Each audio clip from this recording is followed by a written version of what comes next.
A base, defined in the Oxford English Dictionary as a conceptual structure or entity on which something draws or depends. To many this means a place of strength, of solitude, a hidden bastion where one can hide away and hoard their riches. To Nick and Kaz though, it means a place of openness and community, a safe haven where open spaces and nature live in symbiosis with man. A place like that sounds too good to be true, doesn't it?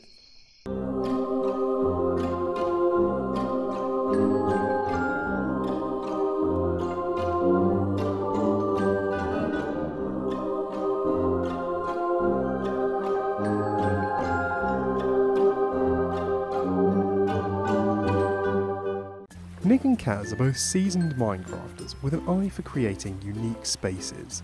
They've acquired a huge plot in a secluded valley and obtained planning permission to build a large commune complete with all the amenities of a modern town.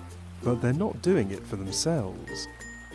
Yeah, we really just wanted to help out this group that we know. They've had a really tough time recently, losing real estate to explosions, laser accidents, black holes, you know, the usual sort of stuff.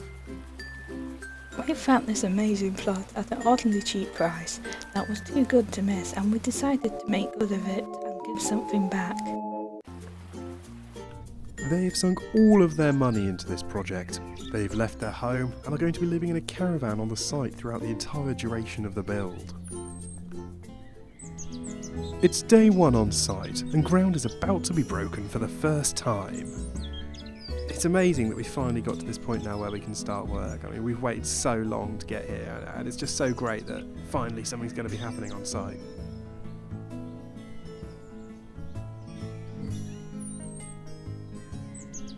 There's always so much excitement at the start of a new project, but looking around at the sheer size of this area, I have to wonder, have they bitten off more than they can chew? It's now 3 days into the project, and the weather's taken a turn for the worse. The weather has really set us back. It has been such a blow, given the tight schedule we're on. I just don't know if we can finish in time.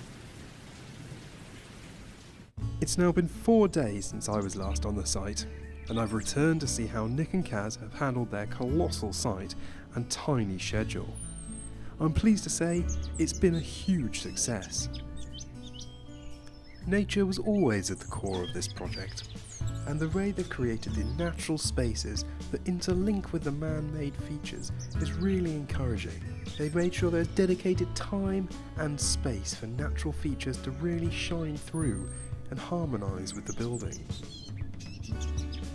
As you walk down the streets here, you get a feeling of calmness and openness. It really feels like a natural space.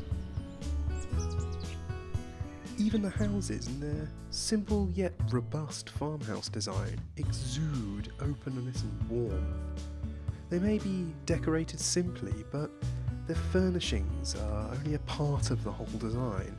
You really get a feel that each house is a piece of art. The town has its own library, crammed to the brim with knowledge and tales, and even hides a secret of its own.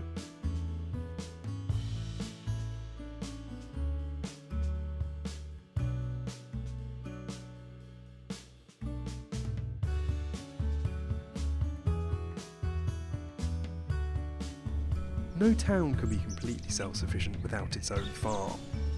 Here, the animals can truly be called free range. Each has been given their own outside spaces, and animals of all types sit alongside each other. Even the horses have a large paddock where they can run. There's even been room provided for a few familiar faces, still hungry as ever. And for the hungry, a welcoming inn has been provided. Amply stocked cellars mean that there's all the food needed, and the plenty of space means that more than one shindig can be held. There's even an outside beer garden, with plenty of space where you can sit back in the sun and sip a cool beer. Self-sufficiency has been another core theme here. The town has its own marketplace, where everyone can trade their goods and keep the local economy going. Wares from all corners of the globe are sold here, with redstone goods, food and plants on an upper level, dairy products, portable pools, fruit and veg, and musical supplies catered for in the lower level. course, everything from the market can be locally sourced. Bread grown on the farm and milled in the windmill can be sold and eaten and enjoyed by the whole community.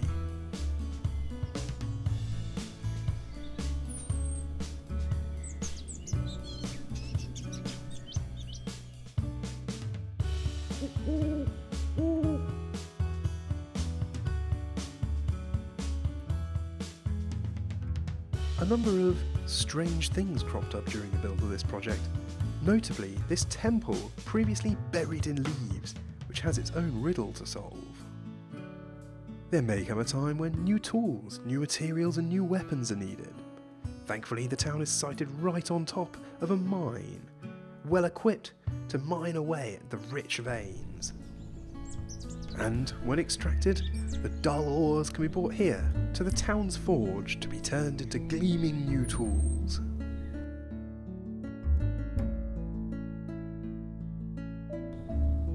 And if tools and weapons are required, the town's barracks and armoury are equipped and primed in the case of an attack.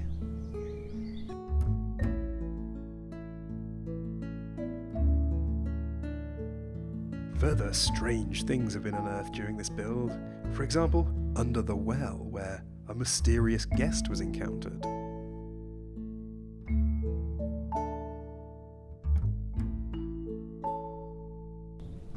In times of merriment though, a gregarious feasting hall has been supplied.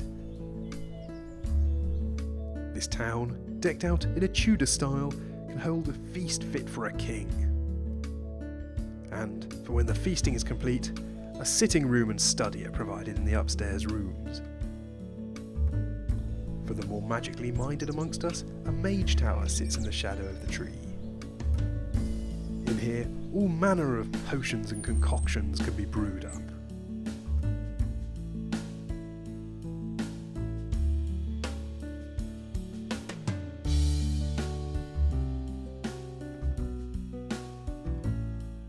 When I first came to this site and met Nick and Kaz, I really wasn't sure how they'd managed such a huge project. What they've managed to do here is take a small corner of nature, hidden away from the world, and turn it into a harmonious space full of light and energy, somewhere you can live with the space rather than in the space. It's a rare place that makes you feel like it is what nature might have done had it had bricks and mortar at its disposal, somewhere that fits into the landscape like it was meant to be there all along. Yet that's exactly what they've created here. I'm quite jealous, really.